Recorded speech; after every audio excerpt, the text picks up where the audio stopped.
Welcome you all to Module 4, Class 3. In today's class, we will learn about how to pass a multidimensional array to the function, how to pass a string to a function along with some example programs. Now, passing a multidimensional array to a function. Now here I have written a simple function which just displays the content of a two-dimensional array. So we'll accept a two-dimensional array in the main function and then display it using a display array function. So now void display array int a 2 comma 2 size I have given it as 2 cross 2 matrix I am representing here. So void indicates that the function does not return anything. Similarly, display array is the name of the function. Then it takes an argument that is a two-dimensional array. I specified size as 2 representing a 2 cross 2 square matrix. Now void main int a, again a is the two-dimensional array I have given over here representing a square matrix.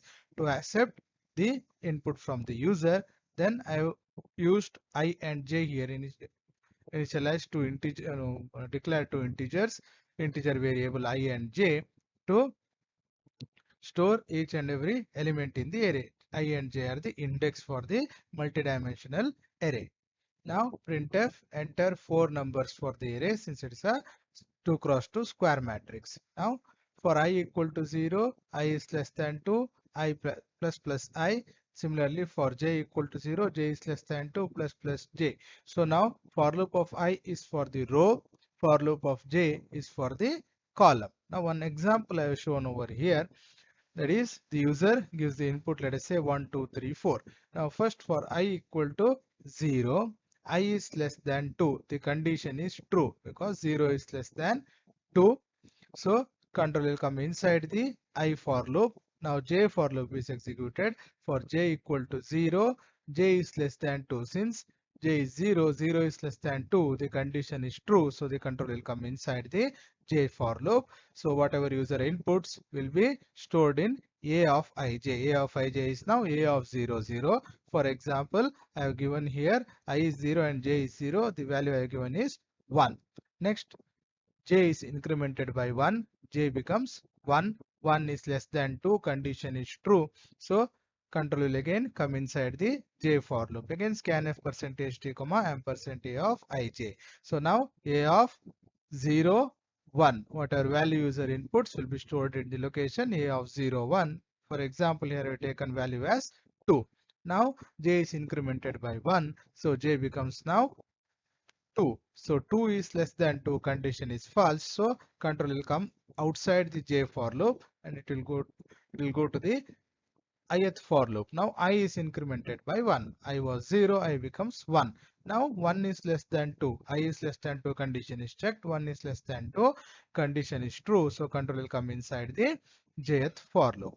Now again j is 0. So 0 is less than 2, condition is true. So control will come inside the for loop. Now scanf percentage d comma ampersand a of ij. So now a of ij is a of 1, 0. So the value entered here is I have taken it as 3. So a of 1, 0, the value 3 is stored in a of 1, 0. Now j is again incremented, j becomes 1. So 1 is less than 2, condition is true. So control will come inside the for loop. Again scanf statement is executed. Now whatever value is input by the user will be stored in the location a of 1, 1. In this example I have taken it as 4. Now j is again incremented by 1. J becomes 2 now. Now 2, j is less than 2. That is 2 is less than 2, condition is false. So control will come outside the jth for loop and will go to the ith for loop. Now I is incremented by 1. I was 1, I is incremented by 1, so I becomes 2 now. Now the condition I is less than 2 is checked, so 2 is less than 2, condition is false, so control will come outside the ith for loop. Now I will call the function display array, and A is the complete two-dimensional array I am passing just by mentioning the name of the array. So whatever array I have input over here, that is A, I am passing it to the display array function. Now once the function call is made, the control will come to the display array function, and the array A, which is passed from the main function, is copied onto array A in the display array function. So the formal parameter or the actual parameter is copied onto the formal parameter A. Now I have to display the contents of the two-dimensional array A. So I have made use of again two variables over here, I and j, as the index for to access the elements of the array. I is for the next, the complete array is the statement I want to display. So I use printf. Then again for loop of I for the row, for loop of j for the column. So again for I equal to 0, I is less than 2 plus I. Again for j equal to 0, j is less than 2 plus j. Printf percentage d slash d comma a of ij. That is I am displaying the contents of the array. I have given slash t here to provide a tab space between the elements of the array. Now first I equal to 0, so 0 is less than 2, condition is true, so control will come inside the ith for loop. Now for loop of j is executed, j equal to 0, so 0 is less than 2, condition is true, so control will come inside the for loop. Now printf percentage d slash t comma a of ij. A of ij is now a of 0 0. The value here is 1. 1 will be displayed, and a tab space is left because I have given slash t. Then plus j is executed, j is incremented by 1. Now j becomes 1, so 1 is less than 2, condition is true, so control will come inside the for loop. Now printf percentage d slash t comma a of ij is executed. Now a of ij is now a of 0 1, so the value stored is 2, 2 is displayed. Now j is incremented by 1, j becomes 2. So 2 is less than 2, condition is false, so the control will come outside the jth for loop.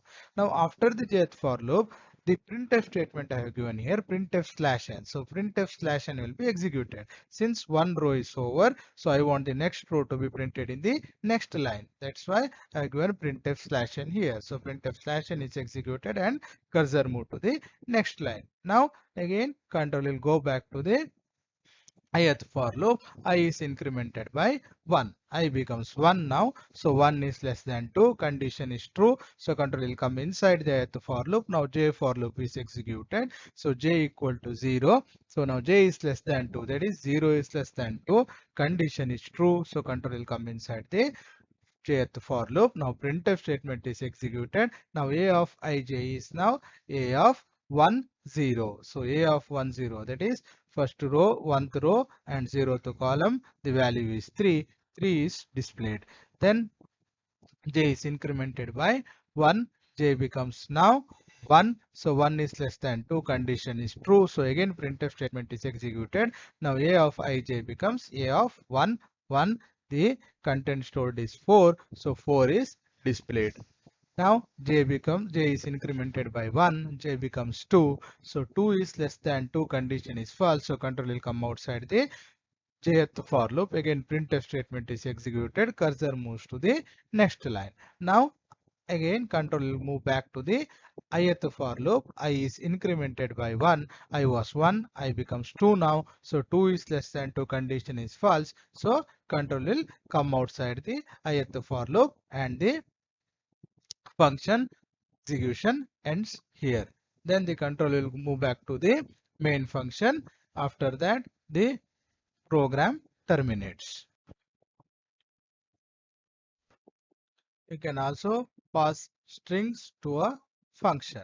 So now we'll see one example passing a string to a function. Here I have written a display string function which displays the string, whichever string is passed to the function. So it is not going to return the string or return the result back to the calling function. So the return type is given as void. Display string is the name of the string. So char str, that is, it's going to accept a string from the calling function.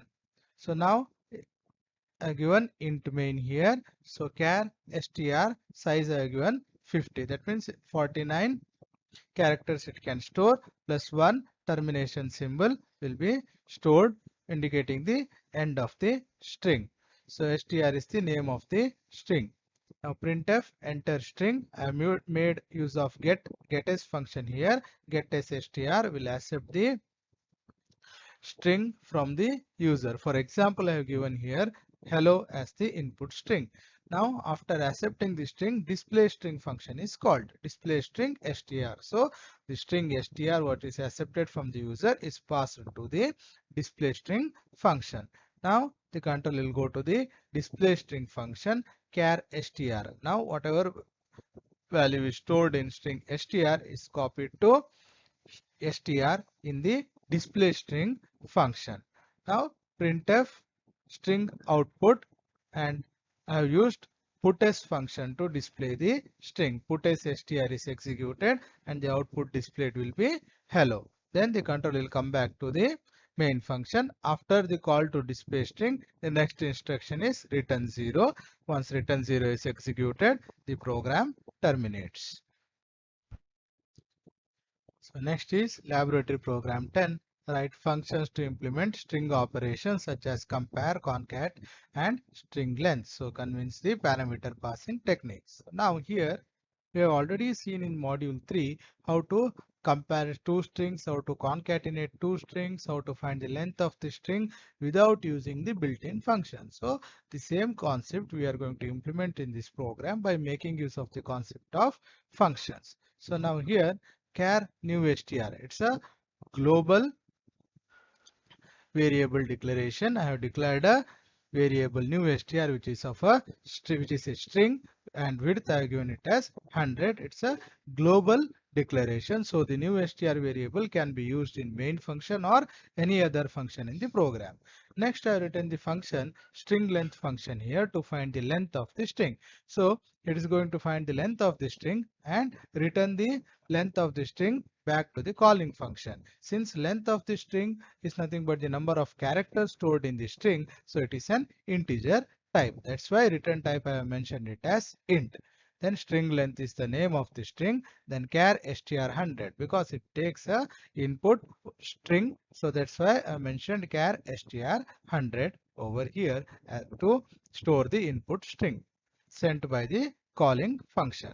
Next function is to concatenate two strings. Since the string concat is the name of the function, it performs concatenation of two strings and it accepts it needs two strings to perform the concatenation operation. So it will accept two string as input parameters from the calling function. So I have declared here str1 and str2. Since I am not going to return the concatenated string back to the calling function, so return type I have mentioned it as void. Next function is string compare, which compares two strings and it specifies whether the strings are equal or not. It is not going to return the result back to the calling function. We are going to display whether the string is equal or not in the string compare function itself. That's why I have mentioned the return type as void. Next, void main as the beginning of the main function. Then two strings I have declared here str1 and str2 to accept the input from the user. Next, printf enter two strings. Then I am going to store it in str1 and str2. For example, here I have taken str1 as hi, str2 as hello. Now after that, I want to display the length of the string. So length of str1 equal to %d, comma string length of str1. Now I am calling the string length function and passing string1 to string length function. So string length function will compute the length of the string and the length of the string is returned back to the calling function and the length of str1 is displayed. In this case, length of str1 will be 2. Similarly, in the next printf statement, again I am calling string length function and passing string2 as input to the string length function. Again, string length function will compute the length of str2 and return the length back to the calling function. In this case, the value returned will be 5 since the string 2 consists of 5 characters. Next, I am performing the concatenation of string 1 and string 2. So, I am calling string concat function and passing string 1 and string 2 as the input. Then string concat function concatenates both the strings. It's not going to return the concatenated string since it stores the concatenated string in the global variable new str. I correctly access the new str variable from the main function. So next printf new concatenated string is %s comma new str. New str holds the concatenated string. Then I'm going to perform the string compare operation. String compare str1 comma str2. I'm calling string compare function, passing the two input strings, string1 and string2. String compare function will compare both the strings. In this case, since strings are not equal, it will display that string1 and string2 are not equal. Now, once the string length function is called, the control will come to the string length function. The first time when the function is called, str1 string1 is passed to the function. Now string1 is copied to str in the string length function. Next, finding the length of the string. So int I is the index I am using here. Then length equal to 0. Length stores the length of the string. I initialize it to 0. So for next, using the for loop, we will count each and every character in the string. For I equal to 0, str of I is not equal to the end of the string I plus plus. So now first initially I is 0. So str of I is not equal to end of string. So str of I is str of 0. The value stored is h here, which is not equal to the termination symbol. So length is incremented by 1. Length becomes 1. Now I is incremented by 1. I becomes 1 now. Str of I not equal to end of the string. So str of I is now str of 1. The value stored is I, which is not equal to the end of the string. So condition is true. So length is incremented by 1.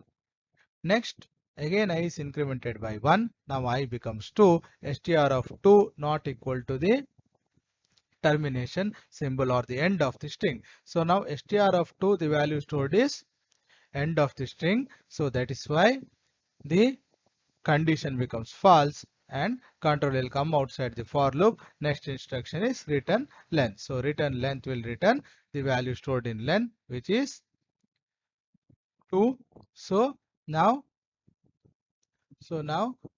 the control goes back to the main function and the length of a string is 1 will be printed. Again, string length function is called. This time string 2 is passed, which will be copied to str. Again, same task is repeated.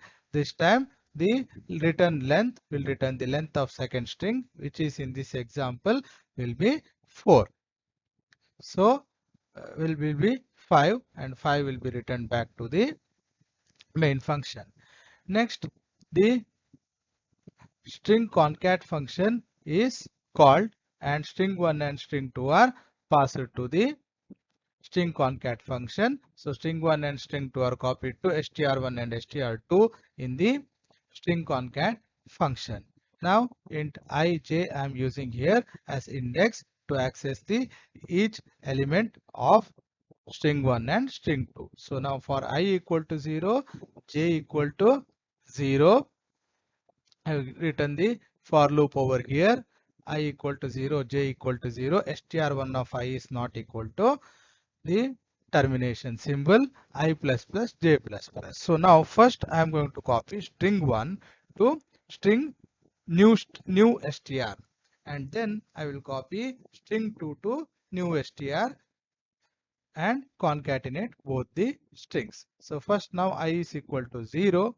So j is also equal to 0. J is used as index for the new str and I is used for the index as string 1. So now string 1 of I is not equal to end of the string. So str1 of I is now str1 of 0. The value stored is h, which is not equal to the termination symbol. So condition is true. Control will come inside the for loop. Now new str of j equal to str1 of I. So new str of j is new str of 0 equal to str1 of 0. So h will be copied to first location, that is new str of 0. Then I will be incremented by 1, j will be incremented by 1. I becomes 1 now. So str1 of I is not equal to the end of the string. So str1 of I is now str1 of 1. The character stored at location str1 of 1 is I, which is not equal to the end of the string. So condition is true. Control will come inside new str of j, that is new str of 1. The value stored in str of 1 is copied. So str of 1, the value stored is I.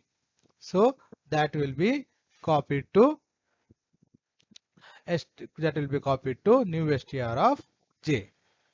Next, I is incremented by 1, j is incremented by 1, j becomes now 2, I also becomes 2. Now str1 of 2 is not equal to the end of string. str1 of 2 is the termination symbol or mark, the value stored is end of the string. So that's why condition is false. So control will come outside the for loop.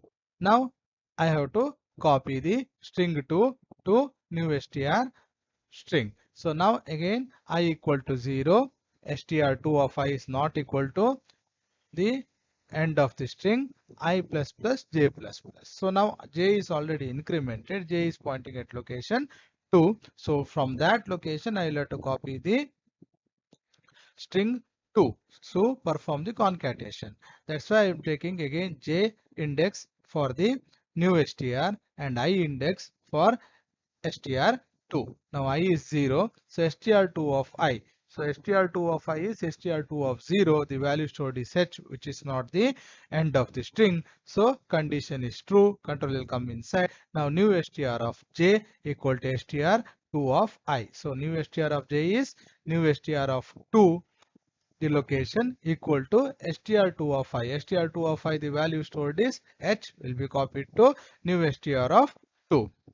Next, I is incremented by 1, j is incremented by 1. So similarly, this task continues until the end of str2 string. Once the str2 string ends, then the control will come outside the for loop and we will add the mark the end of the string and we will have to insert the end of the string symbol to new str of j. J will be pointing to 7, location 7, and new the termination symbol or end of the string symbol is appended to new str j. Next, string compare function is called. So once the string function compare function is called, the string 1 and string 2 are passed from the main function. So that will be copied to str1 and str2 in the string compare function. Now I have to compare the strings and check whether they are equal or not. So I equal to 0 I have taken. I is the index I am using to compare or access each and every element of string 1 and string 2. So I made use of a while loop over here. While str1 of I is equal to str2 of I and str1 of I is not equal to end of the string and str2 of I is not equal to end of the string. That is until I reach the end of both the strings, I am comparing each and every element. Now first now while str1 of I is equal to str2 of I, str1 of I is now 0. So str1 of 0 is equal to str2 of 0. So str1 of 0 is the value stored is h, str2 of 0 the value stored is h. Since they are equal, the condition is true. And the next condition, that is str1 of I is not equal to end of string and also str2 of I is not equal to end of string, condition is checked. Since str1 of 0 the value stored is h, which is not equal to the end of the string. Similarly str2 of 0 the value stored is h, which is not equal to the end of the string. So condition is true here. So control will come inside the while loop. I is incremented by 1. Now I becomes 1. Now again the control comes back to the while loop. str1 of I is equal to str2 of I. Now str1 of I is now I value is 1. So str1 of 1. str1 of 1 the value stored is I, and str2 of 1 the value stored is E. Now str1 of I equal to str2 of I condition fails here, because str1 of 1 the value stored is I, the str2 of 1 the value stored is E. They are not same. So that is why the condition fails and the control will come outside the while loop. Now we are checking whether we have reached the end of both the strings. So if str1 of I is equal to the end of the string, also ampersand I have given, that is also string 2 of I is equal to end of the string. Since str1 of I is not equal to the end of the string, because I value is 1, now str1 of 1 the value is I, str2 of I, that is str2 of 1 the value is E. So we have not reached the end of the string. That's why the if condition fails, so the else part will be executed, so strings are equal. Then the control will go back to the main function and the program execution terminates.